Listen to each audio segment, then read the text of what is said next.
Buenas noches a todos. Como dijo la publicidad, más vale prevenir que lamentar. Estamos aquí reunidos hoy muchos padres, no padres que tienen problemas en la educación de sus hijos, sino padres que no quieren tener problemas en la educación de sus hijos, o nietos o bisnietos. Porque mientras uno esté vivo, debe de cuidar su descendencia. Hay una realidad que las épocas cambian y con ellos los problemas. Nuestra juventud y a lo que nosotros nos enfrentamos en ese entonces no tiene que ver nada con lo que los jóvenes hoy en día viven.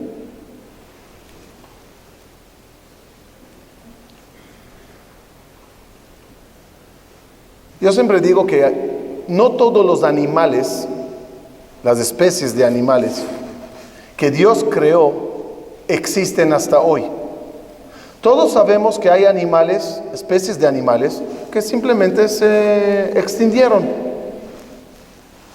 Según los expertos en esta área, ¿qué animales se extendieron y qué animales siguen hasta hoy? El mundo tuvo cambios climáticos. El mundo territorialmente tuvo cambios por los habitantes, los humanos que llegaban a habitar en bosques y en ciertos lugares. A los animales que se acostumbraron toda la vida a un modo de vida y a un modo de pesca o de comida, una dieta X, cuando hubo un cambio climático o de los humanos en la zona, hubieron animales que dijeron: a mí si no me das lo que como todos los días, no como otra cosa. Se aferraron a lo que había y no captaron que hay que un poquito modificar la forma de caza, el lugar de caza, el territorio amplio de caza, incluso ciertos alimentos en la dieta. Los animales que rápidamente captaron los cambios y se prepararon para lo que viene y lo que hay, son los animales que existen hasta hoy. Salvando la gran diferencia, como padres tenemos que saber que nos toca vivir cambios climáticos en la mente del mundo y de los jóvenes. Cambios climáticos en la tecnología y en las adicciones, en los gustos y en los placeres. Si vamos a seguir viviendo el pasado, la forma que vivieron nuestros abuelos en esos barrios judíos, cada uno en su país, con los problemas que nosotros nos enfrentamos a ellos o ellos mismos, no vas a estar al día y no vas a saber lo que está pasando y no te vas a adecuar para cambiar tu forma de hablar, tu forma de educar, tu forma de estar más cerca.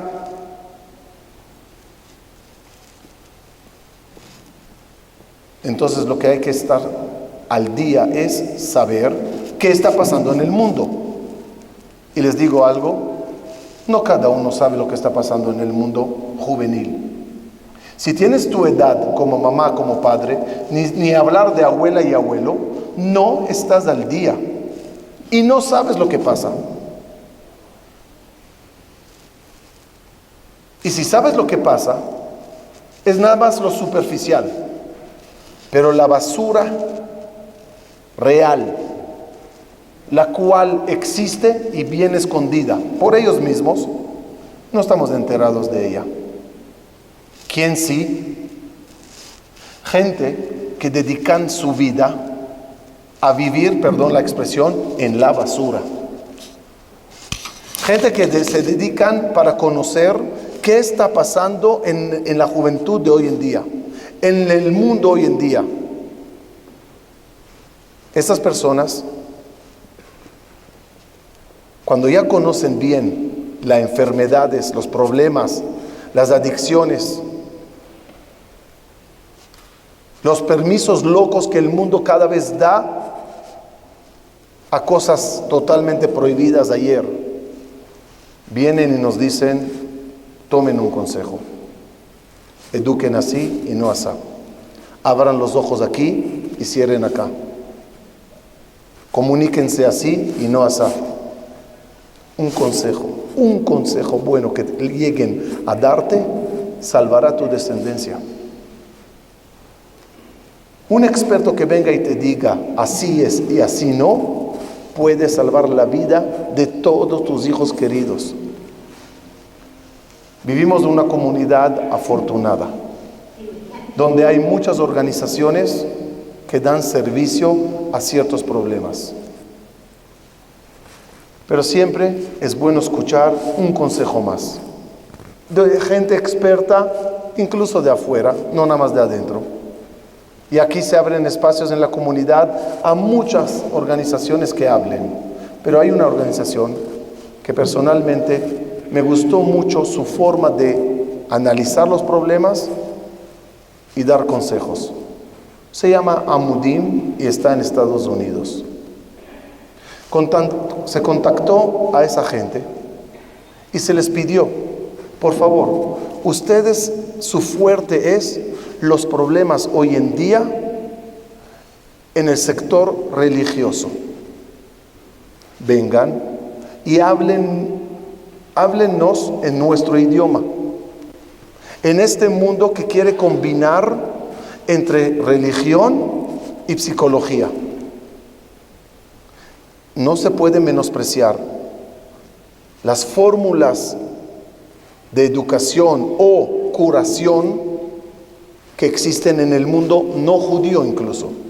Ya que Jochma ba goim ta'amin. Si los goim en el mundo encontraron fórmulas para salir adelante y de forma psicológica detectar, evitar, salvar, hay que abrir los oídos.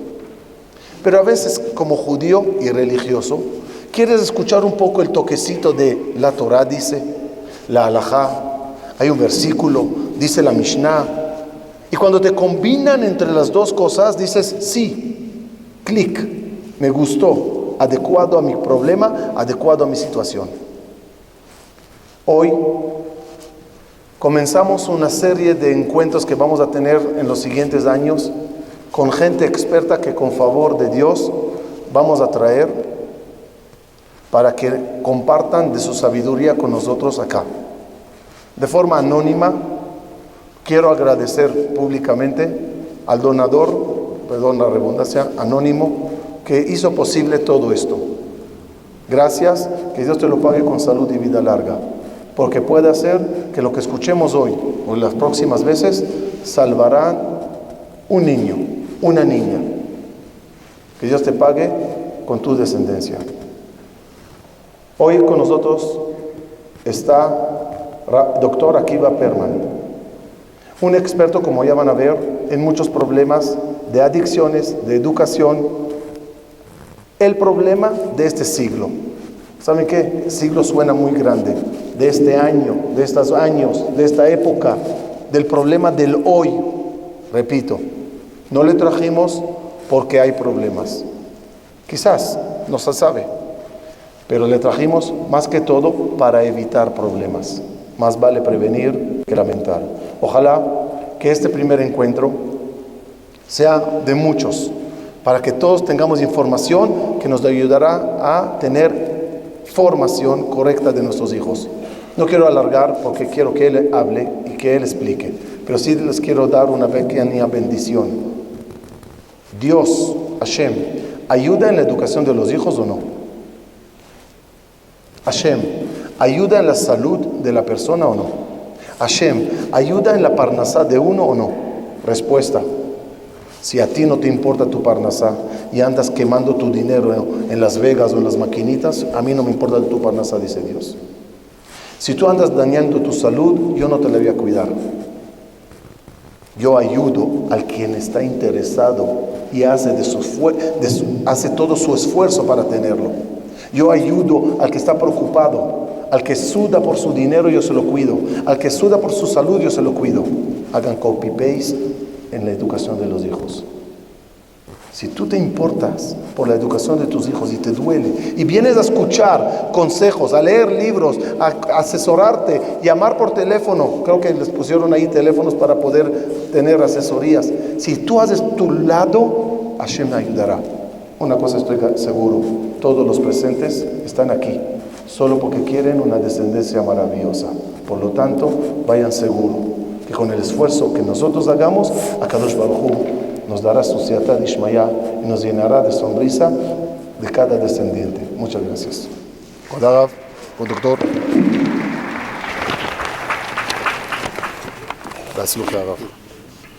Thank you so much. I can't tell you what an honor it's been being in Mexico for the past few days. I was here when I was a young boy as 12, just for a few days as well.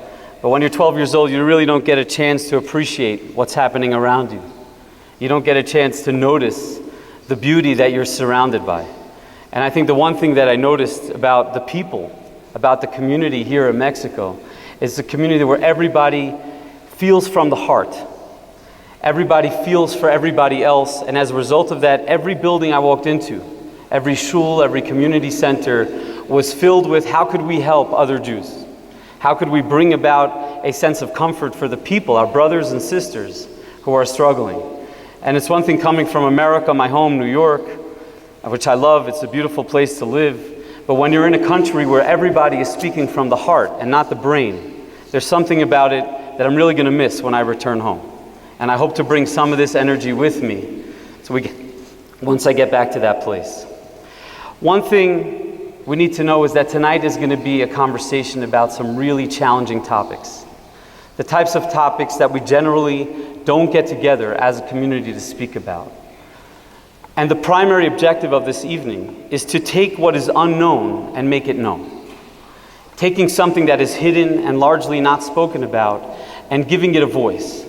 And the reason why we need to do this is because silence is a place where people are hurting the most. When someone is in pain, I think we could all relate to this. When we're in pain, when we're hurting, when we're feeling alone, the worst thing in the world that could happen to us is to feel separate from other people. When we feel connected and when we feel embraced by other people and supported by other people, it gives us a sense of hope, it gives us a sense of healing. And when we're dealing with addiction, any type of addiction, but today we're primarily going to speak about drugs, a little bit of technology. When we're speaking about those types of addictions, almost always the individual struggling with it is struggling in silence, absolute silence. And you know what it's like for me? I'm working mostly with adults. Someone who's suffered in quiet and in a lonely space sometimes for 20, for 30, for 40 years of their life. And then you start asking yourself, what would it have been like if they would have had a community? People that would have noticed and would have reached out and said, we're here with you. You're our brother, you're our sister. You're having a hard time and we embrace you. Those 20 years would have been cut down possibly to 5. Some pain is inevitable. You can't erase all the pain in the world. But you could definitely provide comfort for pain. All the Rabbanim that I've met, all the teachers that I've met, these are people that are quality individuals. They're only interested in helping the people, their students, the constituents. And the one thing I know, I'm going to be returning back to America tomorrow morning. But you have a whole support network here. I spent the last 2 days with Gilda, who's a psychologist, who is knowledgeable, who has a big heart, who understands the world of people who are suffering, who does everything she can to help. And she's someone who's here within your community that you could turn to when you're struggling and say, we need someone who could guide us. We need someone who could help us through our suffering. So the primary objective and the real only objective is a little bit of education. What is addiction? Who are these people? What are they going through?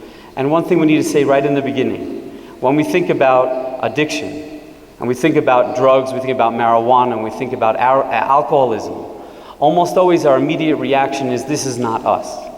This is not something that we, the Jewish people, the Orthodox people, the Haredi people struggle with. This is something that we know exists, but it exists somewhere else.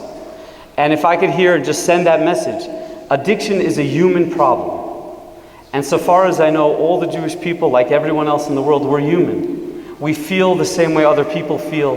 We're blessed to have Hashem in our lives to guide us and give us perspective. But we're human. When someone hits us, we get hurt.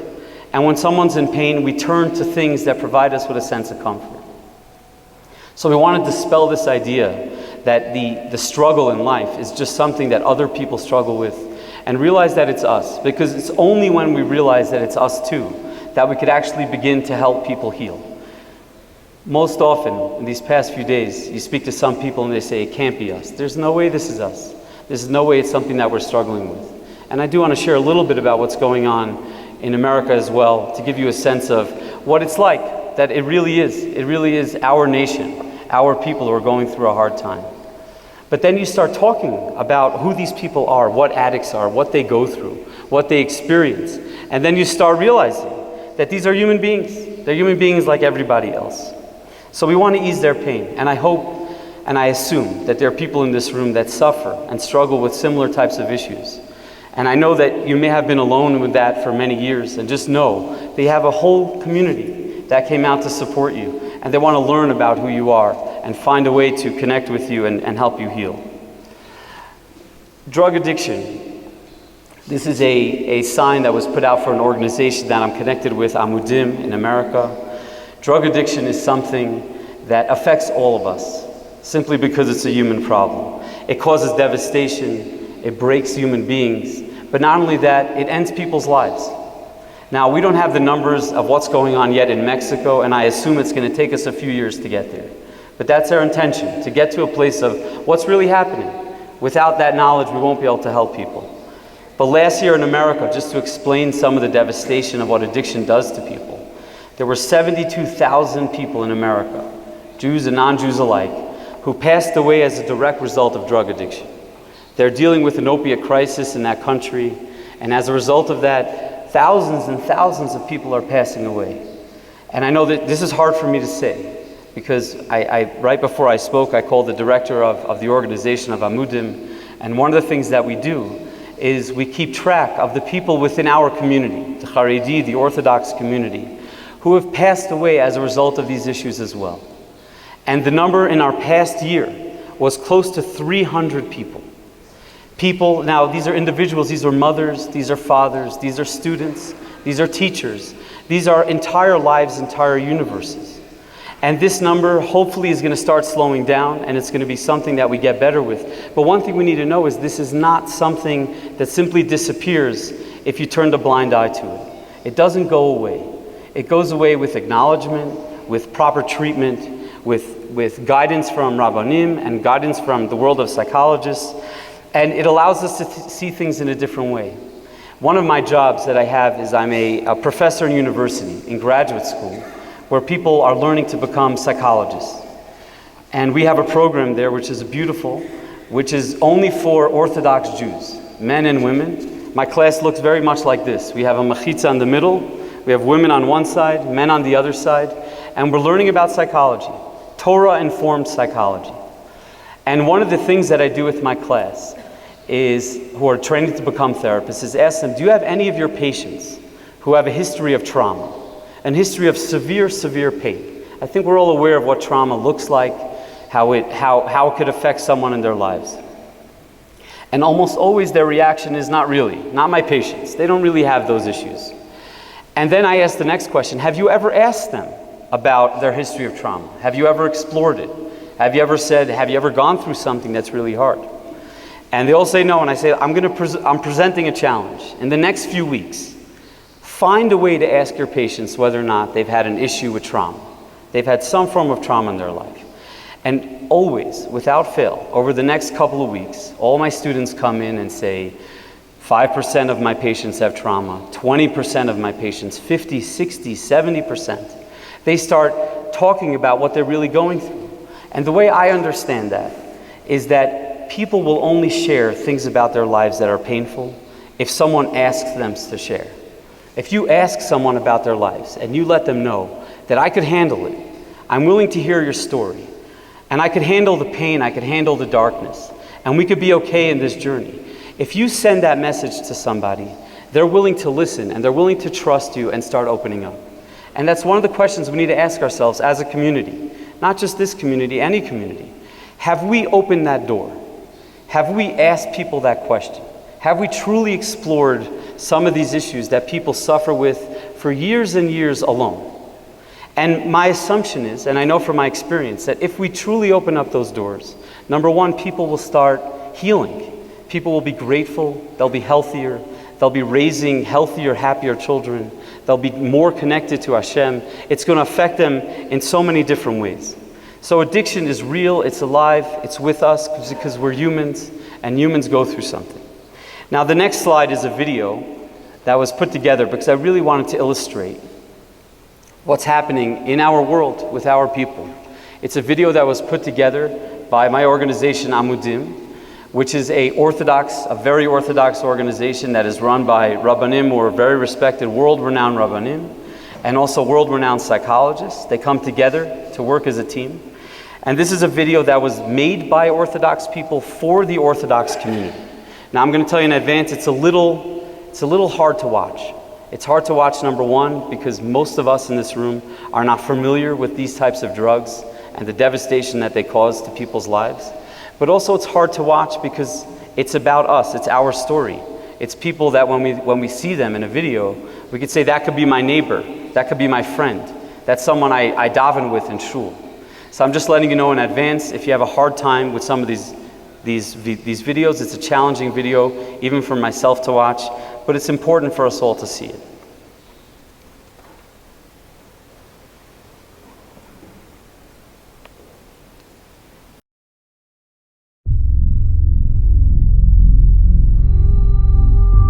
This is the story of a nightmare. For me, for my parents,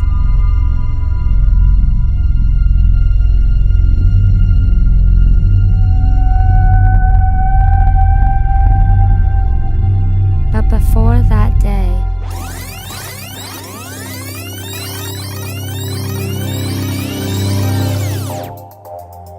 before my addiction took me to places I should never have gone.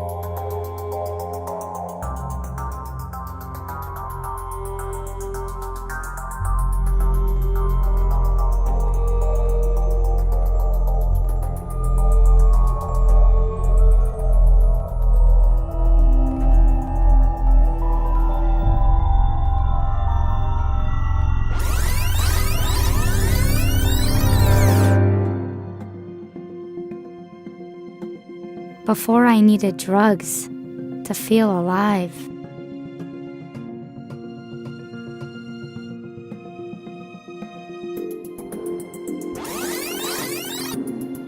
Before I used them to escape. There was the day my parents found my secret.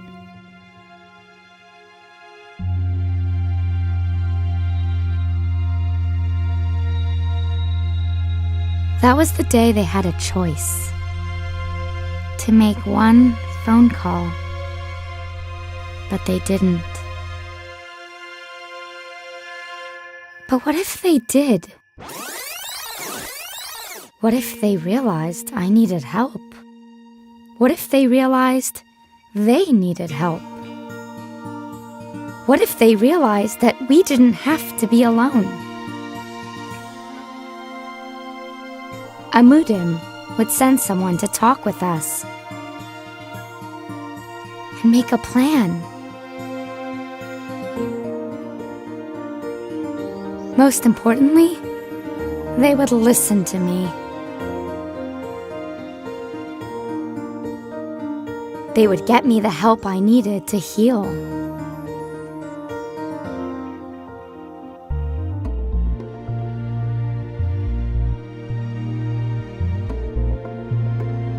And become strong again.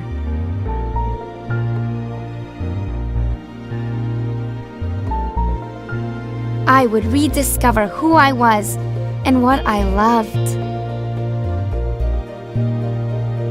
I could learn to be happy without drugs. I could finish school with a world of possibilities. And, instead of a nightmare, it would be a dream come true.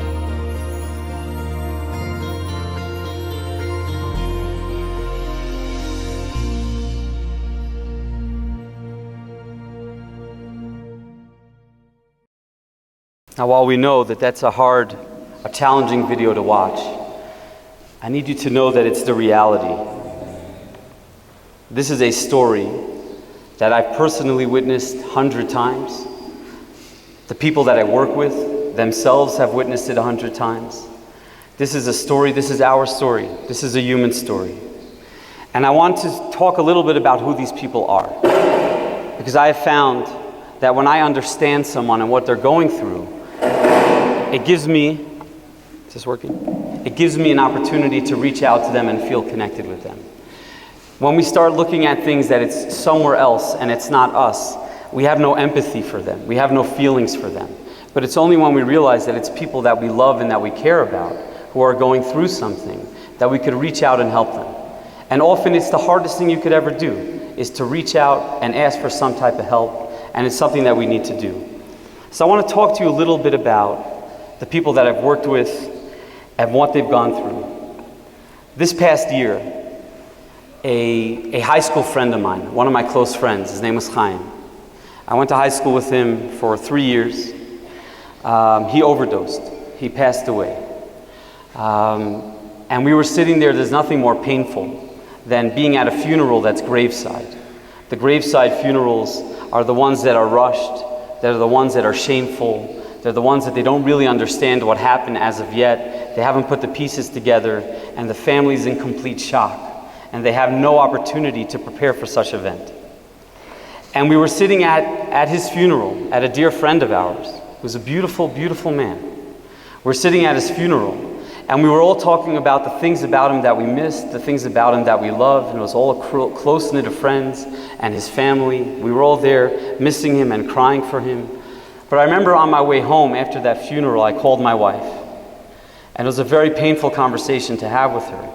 But I said there was so much spoken about Chaim, but there was one thing that no one discussed. And the one thing was, what happened to him? Why did this happen to him?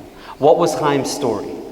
And the reason why no one discussed it is because everyone there knew him well. Everyone there grew up with him, saw him go through some really challenging things. They saw him go through his parents' divorce. They saw him struggle academically every single day. They saw him struggle with his Yiddishkeit. They saw him struggle trying to get married, and then eventually that marriage falling apart. We saw a man from when he was very young until eventually when he passed away. We saw a man who lived in pain almost every day of his life.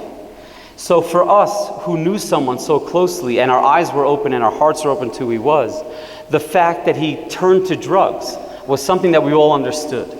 No one loved it, no one liked it, and it was the last thing in the world that we wanted. But the fact that that was something that someone suffered so much that he ultimately turned to was something that we understood. And he gives us a little understanding into what addiction is. Most people look at it like it's a mystery. It simply happens to people by chance. But the truth is, addiction is something that has an origin, it has a place where it begins, and has a place where it ultimately ends. And to tell that story, let's look at the people who are in treatment. And to listen to what they go through and what they've been through and how they share their lives with us. One of my favorite studies, and I'd recommend anyone here to look it up, is a study called the Adverse Childhood Experience Study. It's called ACE. They ran it in Mexico several hundred times. They ran it all over the world. And the results of this study tend to be pretty consistent wherever you are. And the study is simple. It asks 10 questions with a yes or no answer, and that's it. 10 questions, yes or no.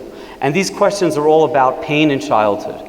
They ask you a question like, did you grow up in a home where there was divorce? Did you grow up in a home where there was alcoholism or drug addiction? Did you grow up in a home where your parents were fighting? Was there any form of abuse in your childhood? And then at the end, you get a score. If you answered no to all those questions, you have a score of 0, which means you didn't have any experiences in your childhood that was really challenging. Thank you. But if you did have a bad experience, you'll get a 1, you'll get a 2, you'll get a 4, and a 5. And the results of these studies tell us a story about addiction. They also tell us a story about trauma. What it basically says, and it predicts, if somebody has a very low score, a 0 or a 1, then that person in general is going to have a fairly healthy life.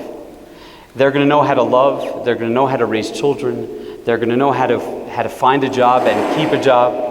They're going to know how to do these things because they've had a life that's been secure and comfortable for them. But then when you start looking as the numbers rise and what happens to those people, what happens to their lives, a person with a score of 4 or above is 200 times more likely than a person who has a 0 or a 1 to become an addict. 200 times. A person with a score of 6 and above, their life expectancy drops by 20 years. The amount of time that they're going to live. So when you talk about trauma, when you talk about experiences in life that really harm us, they're not something that existed in the past. They are something that remain alive with us today. And those become the greatest predictors for ultimately what addiction is. I want to tell you a story of one of my first clients who really taught me about addiction. It was a young man named Gabriel. When I met with him, he was like 22 years old. He had gone through a lot in his life, a lot of challenging experiences. And Gabriel started using heroin, that drug that you saw in the video, which you cook and you put it into a needle and you stick it into your vein. That is the most dangerous drug. It is also the most powerful drug. It is a drug that people say makes you feel the best you possibly could feel. And that's why most people stay away from it, because they know it's that dangerous. And I asked him, I was curious, what is addiction like? What is it like to take a drug? And it was the beginning of my career. I really didn't know. I was really asking for my own curiosity. And I said, please describe, what is it like to prepare the drug? What is it like to put it into your body? What does it feel like afterwards? Like, tell me everything about it. And his experience, he gets this big smile on his face. And at this point, thank God, he was no longer using it.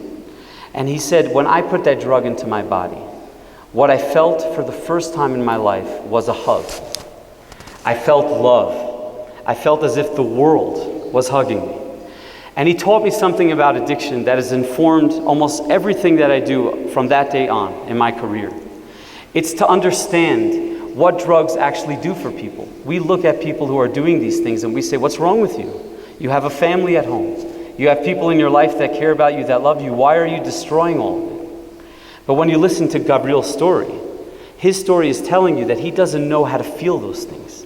The only way he knows how to feel alive, the only way he knows how to feel comfort and feel love is by putting a substance into his body.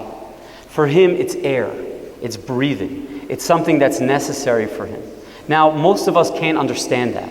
And by the way, that's a good thing. We shouldn't understand it. If we don't understand it, it means we've had a comfortable enough life that we can't understand what it means to live with so much pain, that the only way you could feel comfort is by doing something that could potentially kill you, that will, generally speaking, ruin your life. There's another study that was done by the Harvard Center for Childhood Experiences. And this is a center in Harvard University. They don't do any therapy. All they look at is, how does childhood affect adult life? And I want to read just one quote. And he says, early childhood stress, which means experiences in life in your childhood that are very painful, you have stress, leads to adaptations in behavior, a change in behavior, and comfort-seeking patterns. It says that people who live with a sense of pain, people live with a void inside of themselves, those people are looking for comfort, the type of comfort that all of us have for free, the type of comfort that we were given by our parents, by our community, by our rabbanim, by the feeling, the relationship we have with Hashem. Most of us feel a sense of real comfort. But people who don't have that, for them, living a life that is that painful, they can't manage it. So the only thing that they know how to do is find something that will take that away from them. And I hope with this little bit of an understanding of the addict, hopefully it elicits a little empathy in us and says, instead of judgment, instead of looking at these people and looking down upon them and saying, why are you ruining your life? Yes, we know that they're hurting themselves and we want to find a way to help them. But first it needs to start with some form of understanding. In America, they have a lot of programs in communities. They call them drop-in centers for kids who are at risk. Kids, teenagers who are struggling in school, getting kicked out of schools, getting kicked out of their home, struggling with friendships. They created centers. I don't believe they have in Mexico any center like this, but almost every community in New York has it. Lakewood and Muncie and Brooklyn and Far Rockaway and the Five Towns. They all have a program that's a drop-in center where these kids who've gone through a lot in their life could go and feel accepted and loved and taken care of. And I did my own research. In all these programs in America, I wanted to ask them, what's the percentage of the people in these programs who have a history of sexual abuse? And as we know, sexual abuse is of the most painful forms of abuse that one could experience in their lives. It's something that none of us should ever know of, and nor should we know anyone who ever experiences such a thing. But I asked them, the kids, that when we look at them in the streets, and we say, what's wrong with you? Why are you taking off your kippah? Why are you causing dishonor to your family? Those kids, the result that I got, the lowest program, the lowest number that I got from all the programs in America that I spoke to was 60%. 60% of the people in their program have a history of sexual abuse. That was the lowest. There was one program in Brooklyn called The Living Room that deals with boys and girls. And the guy who runs the program said, with the girls in our program, the women in our program, 90% of them have a history of sexual abuse. So when you're dealing with people who are really struggling on the outside, we see them acting in crazy ways and doing things that are only harmful for themselves. We can't only look at that behavior, we need to look beyond that behavior and look at who is this person? What have they gone through? What have they experienced in their lives that are creating pain? This goes beyond that and even into Judaism, our relationship with Hashem. There was a study, the only study that was done up to date, and I hope you have an opportunity. I'd love for Dr. David Pelkowitz, to come here and speak with you. He's a beautiful man with a great deal of knowledge. But he ran a study with another doctor, David Rosemary. And they wanted to look at Jewish people, Orthodox people, in the Hasidic community, the Yeshivish community, who have a history of sexual abuse. And they wanted to look at whether or not they themselves have struggles with Yiddishkeit, with their relationship with Hashem. And they found that the people that they worked with in their study, the individuals who had a history of sexual abuse were close to five times more likely than the general population to have a real struggle with Yiddishkeit. And one of the reasons for this, there was a beautiful piece of Torah I was once learning by the Middler Rebbe. He was one of the older Rebbes in the Chabad dynasty. And he was sharing a piece of Torah on the Aser Sadibros. And he said you have two sides. The first side is really ben Adam LaHashem, between people and their relationship with Hashem. How to honor Hashem, respect Hashem, and not serve any other gods. And the second one is about ben Adam l'chaveru. Don't covet, don't be jealous, treat people well. He said, but if you look at the first side, it has respect your father and mother. That's on the first side, which is between a man's relationship with Hashem. And the Middle Rebbe gave us a beautiful idea, and it's so true. He said, people's relationship with Hashem, the whole understanding that we have with the relationship with Hashem, it works through the relationship that one has with their parents. The parents that we have are the closest metaphor that we could have to the relationship with Hashem. Hashem is the parent of all the people in the world. And if one feels forsaken, one feels like they were hurt and neglected and harmed and they weren't cared for, it's very easy for them to, number one, blame their parents and say, how come you didn't protect me? How come you weren't there to make sure I was safe? And it's also very easy, as this article points out, it's very easy for them to also say, where were you, Hashem, that I was in so much pain? And it really creates that. So when we look at people struggling, we need to see the struggle and do everything we can to help them. But we also need to look at what is causing the struggle. Who are these people and what are we doing to help them? And I hate to say it, that human nature, when we're faced with something that is so challenging, human nature is to look the other way. It's to try to find a way to ignore it, pretend like it doesn't exist, brush it under the carpet, find a way to move on from it. But tonight, we're trying to do something different. We're trying to say, let's get rid of the carpet, let's open up our hearts, let's open up our minds, and try to find a way to connect with people that we know to truly be suffering. One of my favorite secular authors, he's actually a Jewish man, Gabor Mate. He shared a beautiful story. When he was a baby, I think it was Belgium. He was a baby during the beginning of the Holocaust. And his mother, this tells you something a little bit about trauma. His mother was having a hard time nursing him. He was nursing at the time. And the mother called up the doctor. And before she could say anything, the doctor said, are you having a hard time nursing your son? Who turned out to be Gabor Mate. And the mother said, yes, how did you know? And the doctor said to Gabor Mate's mother, he said, all the Jewish mothers are calling me. And they're saying that their kids aren't nursing properly. And he said the reason is they're all under stress. They're all feeling the stress, and that gets transmitted to the child, who's having a hard time connecting and connecting to the mother, which was a beautiful insight into how connected children are to their parents and how sensitive they are to how they relate to them. And it goes the other way as well. It means if you turn to your child, and I hope we all do this, maybe go home tonight. I know that when I get home, the first thing you do, you tell your child how much you love them, how much you care about them, because it's not only words, it's something that penetrates your soul. Right by Mariv, I just saw a beautiful scene. It was the Rav of the shul, and there was a young man I was davening next to, and the Rav just walked over to him and gave him a kiss on his head. Now you see these things every once in a while. I get the feeling that in this country, in Mexico, there's a lot of that going on. This place feels so loving and so comfortable. But you could see, if you paid enough attention, you see that young man, the smile on his face. That love, that tender care that he receives from that Rav, it's not just a kiss, it's not just a gesture. It penetrates to his heart. He then feels valuable, he feels cared about, he feels thought about. And that person, it heals the pain that they're in. So Gabor Mate said, we're asking the wrong question when it comes to addiction. He said, it's impossible to understand addiction without asking what relief the addict finds or hopes to find in the drug or addictive behavior. We can't just look at what he's doing. We need to look at what is it resolving. Addiction, believe it or not, for most people who are addicted is the cure. It is the answer to their pain. It's like Gabriel said, that when I was using drugs, the most dangerous drugs that I knew could have killed me, that in that moment I felt whole, I felt love, I felt connected, I felt healed. For them it's the cure, and that's why they can't stop it, because there's nothing else that could compete with such a cure. Just a few more examples of that. When you go to, I'm not sure how familiar we are with Alcoholics Anonymous, Narcotics Anonymous. These are organizations that are based on the 12 steps. And people who are in recovery from drug addiction, they very often go to these programs. I know that you have these programs here in Mexico as well, and they're all over the world.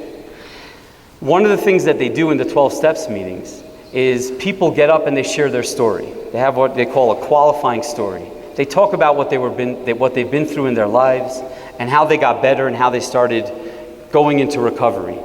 And almost always, no matter where you are in the world, no matter how old or what gender the people are, they always start with the same line.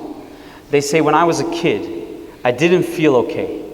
There was something that wasn't right. There was something about me that didn't feel okay.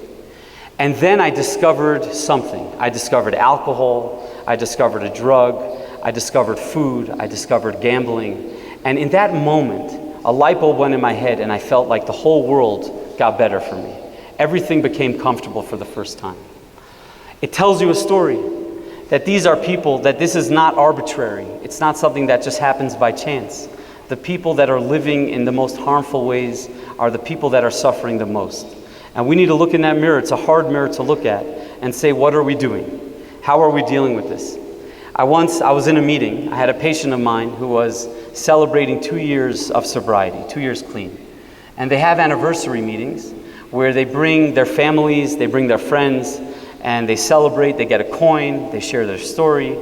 And I was at a meeting, and one thing I noticed is that there's a lot of people hugging each other.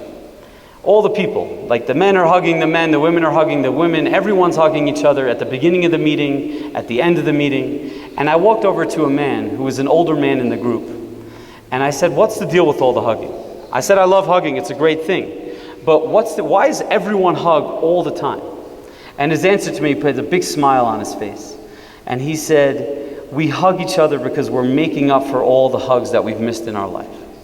That's why we hug each other, because there's something in us that has been missing. So we have to understand that addiction is something that it's about a cure.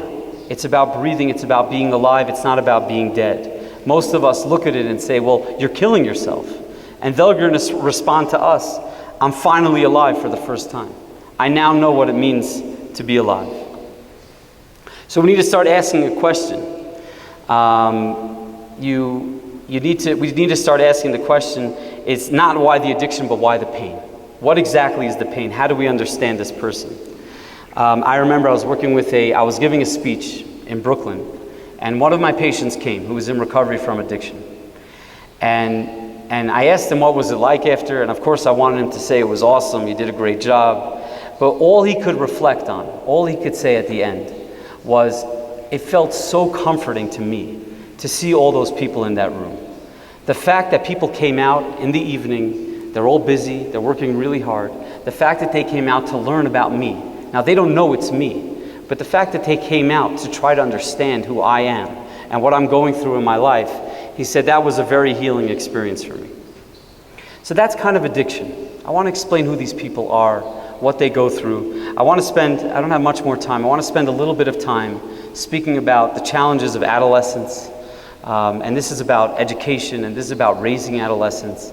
I used to be a lot more comfortable speaking about teenagers until I had teenagers of my own. It humbled me, it brought me back down to the world, to earth, and to let me know that it's not as easy as you read in a book. There are thousands of books that tell you this is the right way to raise a kid, just tell him to stop. I was once on an airplane with my children. We were flying to Florida. And the kids, they were acting like kids. They were young kids, very well behaved, but they were being kids. They were jumping from lap to lap and making a little bit of a scene, but not a big deal. For me as a parent, I was super proud of them. And then there was a woman behind us who didn't have any children at the time. And she turned to me, she said, what's wrong with your kids? And I said, they're kids. They're doing what kids do. They're kind of, acting like kids. And she said, why don't you just tell them to stop? And I'm like, you know what? I never thought of that. That's such a good idea. Next time I'm on an airplane and they're acting like kids, I'm just going to say stop.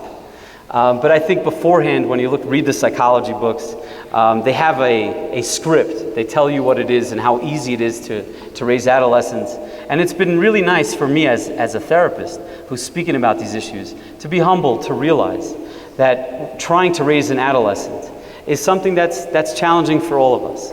And the reason why it's challenging for us as parents is because it's challenging for them in where they are in their development. When you think about what adolescence is and why it's such a tricky period of life, is the definition of a healthy child is one who is obedient, is one who listens to adults in their lives, one who pays attention and lives by the rules. That's the definition of a healthy child. So for example, they go to school and they build blocks, or they write well, or they get along with their friends, they don't challenge authority. That's the definition according to all the theorists of what it means to be a healthy child. And when you think about adulthood, what's the definition of healthy adulthood? Healthy adulthood is based on independence. You're a person who could do things on your own, you're completely free of other people's responsibility, you're living life on your own. And in order to get there, you need to go through this crazy period of adolescence and try and figure out who you are and what you are. And actually the best idea, most people, they talk about Yiddish nachas. You're getting nachas from your children. And most people, when they think about adolescence, the type of nachas that they're describing is not actually very healthy in psychological terms. They're talking about the adolescent who completely listens to everybody, who doesn't have a voice of their own. In psychology, you want an adolescent to be someone who develops a self, so that by the time they get to adulthood, they have the ability to take care of themselves, a family, a relationship. Obviously, you want them to be respectful and connected, but you want them to be someone that is connected to the adults in their lives. And it's a very challenging time. And what is our objective? Our objective really as parents, as educators, is to stay in the fight. We know that you can never judge a person by their adolescence. Never look at adolescents and say, if you're selfish now, you're going to be selfish for the rest of your life. If you're doing stupid things now, you'll always do stupid things. It's to look at them and say, this is a period of time in their life and they're going to get through it. And hopefully they get through to the other side. The key word with adolescence is survival. You want to survive adolescence where they grow and they become the best, healthiest version of an adult that they could get. And the main objective is stay in the fight. I don't have time to share a story, but we're going to move on. And the reason why adolescence becomes so important, when you look at these statistics, they looked at people who were in rehabs. And rehabs are very intense treatment. People who need to stop their lives, go away for 30 days, for 60 days, for a year. You had a man who used to live in Mexico, Rabbi Eckstein, who started a program called Returno. And he moved it to Israel. But he has a program, the minimum amount of time that you could stay in his program is 3 months. Now, most people stay often for a year or 18 months. And that means your life is out of control. It's a everything hit the wall, nothing is working. And they ask people in rehabs, when did you start using drugs? Or when did you start drinking alcohol? When did you start experimenting? And for them, when you look at this slide, it's hard to see that the vast majority of them started before the age of 17. 65% of the people who ended up in rehabs as adults started experimenting in adolescence. So it's a time period that we really need to hold dear and figure out how to make sure that they're not making big mistakes that will affect the main parts of their lives. I want to touch on a little bit some of the issues that we're facing today. Number one, I don't know if you know this, that's Fortnite. I assume we have Fortnite here. Fortnite is of the most popular games that people have on their devices, the phones. We have marijuana, drugs, alcohol, and technology. And I want to touch a little bit on each of these and give us some little bit of ideas. Number one, with alcohol. And I had the opportunity to speak with some of the people in the community here. And I'm not speaking about America and the people in America. We're talking about the people in our community where they've been sharing with me that alcohol is becoming something that the adults, it's becoming trendy, where the adults are engaging in excessive alcohol. And again, I'm not pointing fingers and saying anyone's doing anything wrong. As we know, the Torah is filled with alcohol. On Pesach, we drink 4 cups of alcohol. We're not saying alcohol is a bad thing. But when alcohol use becomes something that the children are observing and they see it as becoming something that's normal, that creates a big problem. It sends a very confusing message to our kids when you're dealing with alcohol. If you're using it irresponsibly, you're using it beyond a little bit of something to relax, to have a good time with some friends, when you enter into excessive use, that sends a very clear message to the kids. There's a video I want to show you. It's another video that we put out by Amudim. It's also a challenging video to watch. But again, this was made by our community, for our community, to bring home a point about what alcohol is and how it affects us.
Where have you been?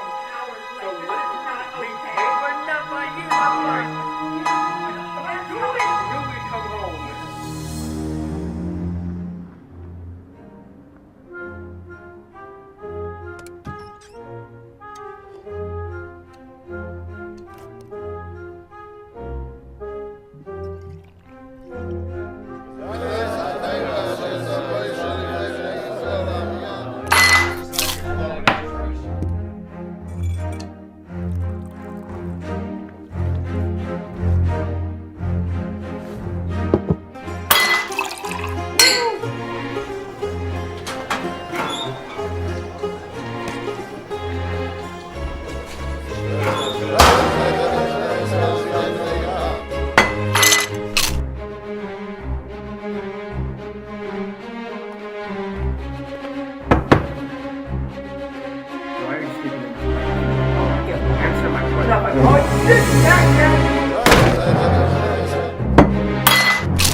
One of the more powerful parts of that video is seeing here's a kid who is observing his parents fighting. Here's a kid who is watching the distress within his home. And he, in time, figured out a way to deal with that. And that made its way into the schools. The one thing I've been doing this past few days was about educating the teachers and the rabbeim about noticing change within kids and asking those kids those questions. I want to move on for a second.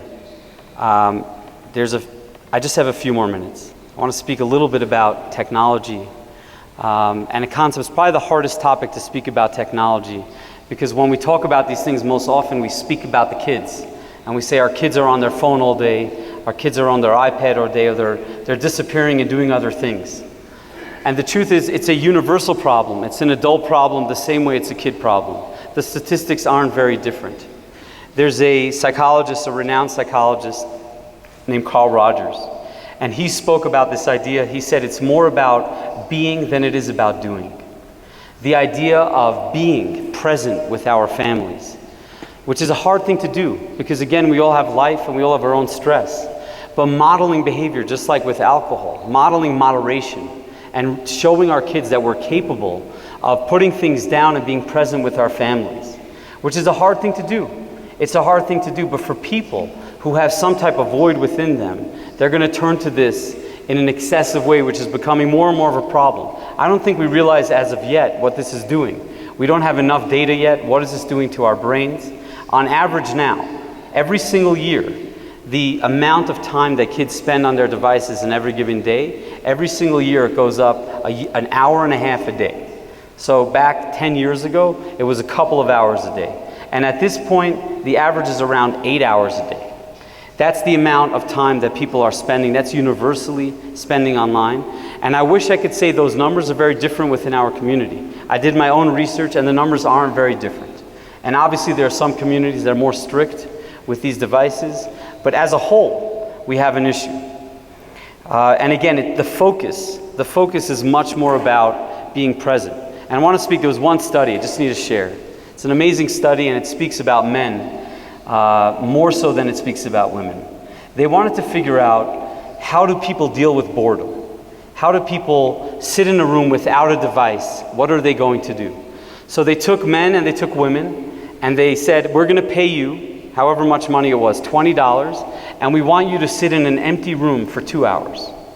And the only thing in the room that was there was a device that if you pressed a button, it would give you an electric shock. Not an electric shock that would kill you, an electric shock that would just jolt you. And they said you don't need to use it. If you want to use it, you can. There's nothing for you to do. You can't read, you can't use a phone, you can't do anything. If you want to use this device to press a button to shock yourself, just so that you feel something, feel free to do it. So obviously, more men did this than women, pressed this button. But the amount of women that did it was also pretty high. So they found that in this study, where they did it with several hundred people, 25% of the women who had to sit in this room pressed the button to feel a shock. because they didn't know how to sit just with themselves for 2 hours. And with the men, it was 67%. But it kind of speaks to the fact that we're being hardwired at this point. We don't know how to live without something in our hands. We don't know how to function without watching something, engaging in something, just to sit. Like Carl Rogers says, learning to be as opposed to do. Learn how to be and to be present with ourselves. And there's much more to speak about this subject, but I want to end with one study. And it really speaks about what we need to do as a community. There were studies that were done in the 50s and the 60s when it came to drugs, where they took a rat and they put a rat in a cage. And they had a lever in the cage that once the rat pressed the lever, they would get drugs straight into their brain. And they found that if a rat is isolated in a cage, they'd press that lever so many times that it would eventually kill them. And that's with many drugs. They would just keep pressing it. They liked it so much they were alone. There was one doctor in the 70s. His name was Bruce Alexander, and he had a team of other psychologists.